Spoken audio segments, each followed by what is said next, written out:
Show previews చూడాలనుకుంటున్నారా? Latest episode చూడాలనుకుంటున్నారా?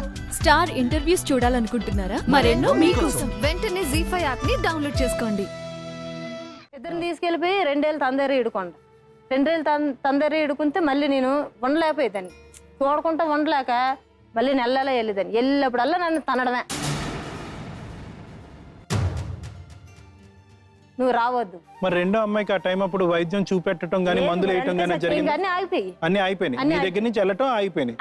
అయ్యా ఏమ్మా, ఒక్కరోజు కూడా హైదరాబాద్ తీసుకొచ్చి నా బాధ ఏంటంటే సార్, నా బాధ నా ఆయాసం ఏంటంటే కనీసం బాలేని పిల్లని పంపుతున్నా, ఆ పిల్ల నన్ను చూడకుండా ఉండలేదు. పిల్లలు ఎలాగో తల్లి కావాలంటారు, ఆ ప్రెజర్ పెడతారు.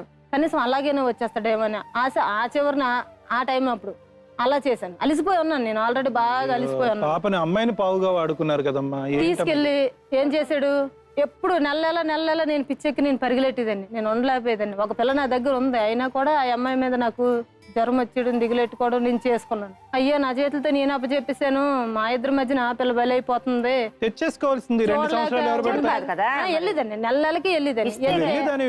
కానీ మందులేంటి వైద్యం ఏంటి అంత కష్టపడి సర్జరీ చేయించావు, అందరినీ అడుగు. వెళ్ళడం పట్టుకుపోయింది నాకు, ఇంకేం లేదు. పిల్లలు తీసుకుంటున్న దీంట్లోనే వాళ్ళు పెట్టుకొని నేను ఊర్లోకి వెళ్ళి ఎంటర్ అవుతే చాలు నన్ను చూసారా, నా పని అయిందే.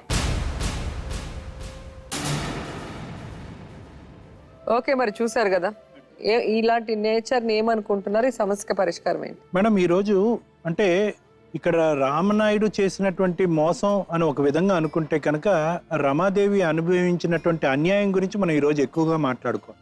రమాదేవి ఈరోజు అలా అన్యాయం అవటానికి తనకు తానుగా కారణమా, లేదంటే సమాజం తనతో చేసినటువంటి అన్యాయం దీనికి కారణమా అనేటువంటి 2 అంశాలుగా మనం మాట్లాడుకోవాలి. అంటే మొదటిది, అసలు ఈ అమ్మాయికి ఏ వయసులో పెళ్లి జరిగింది, ఎంత తొందరపాటుతో పెళ్లి జరిగింది అనేటటువంటిది ముఖ్యమైనటువంటి.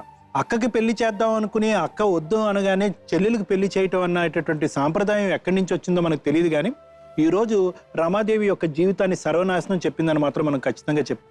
14 సంవత్సరాలప్పుడు పెళ్లి చేయటమే కాకుండా 15 సంవత్సరాలప్పుడు ఒక ఆడపిల్లని, మళ్ళీ 16 సంవత్సరాలప్పుడు ఇంకో ఆడపిల్లని, మళ్ళీ 17 సంవత్సరాలప్పుడు ఇంకో ఆడపిల్లని, ఇలా లైన్గా ఒక ఆడపిల్ల చేత. అంటే ఈ అమ్మాయి 18 ఇయర్స్ యూత్, టీనేజ్లోంచి వెళ్ళక ముందే ఈ అమ్మాయి పెళ్ళి అయిపోవటం, 3 ఆడపిల్లలను కనేయటం కూడా, అంటే అడల్ట్హుడ్లోకి వెళ్ళక ముందే ఈ అమ్మాయి పెళ్ళి అయిపోవటం, 3 ఆడపిల్లలు కంటం అన్నది జరిగిపోయింది. దీనికి అంతటికీ ప్రధానమైనటువంటి కారణం ఈ పక్కన కూర్చుని ఏడుస్తున్నటువంటి దేవులమ్మే అని మనం చెప్పాలి. అయితే దేవులమ్మ ఈరోజు చాలా పొరపాట్ల మీద పొరపాట్లు చేసిందని మనం చెప్పుకోవచ్చు. పెళ్లి అంటే ఏంటో డెఫినేషన్ తెలియనటువంటి ఆడపిల్లకి పెళ్లి చేసి పిల్లలకు అనేటటువంటి క్రమంలో ఎక్కడా కూడా ఆవిడ అడ్డుపడేటటువంటి చూడలేదు. ఆఖరికి మొదట అమ్మాయి పుట్టిన తర్వాత, లేదంటే రెండో అమ్మాయి పుట్టిన తర్వాత ఫ్యామిలీ ప్లానింగ్ ఆపరేషన్ వద్దు అనేటటువంటిది ఇటువైపు రామనాయుడు సైడ్ వాళ్ళు ఎంత బలంగా మాట్లాడారో అదే విధంగా దేవులమ్మ సైడ్ వాళ్ళు కూడా అంతే బలంగా మాట్లాడటం అన్నది అది దురదృష్టకరమైనటువంటి పరిస్థితిగా మనం పరిగణించాలి.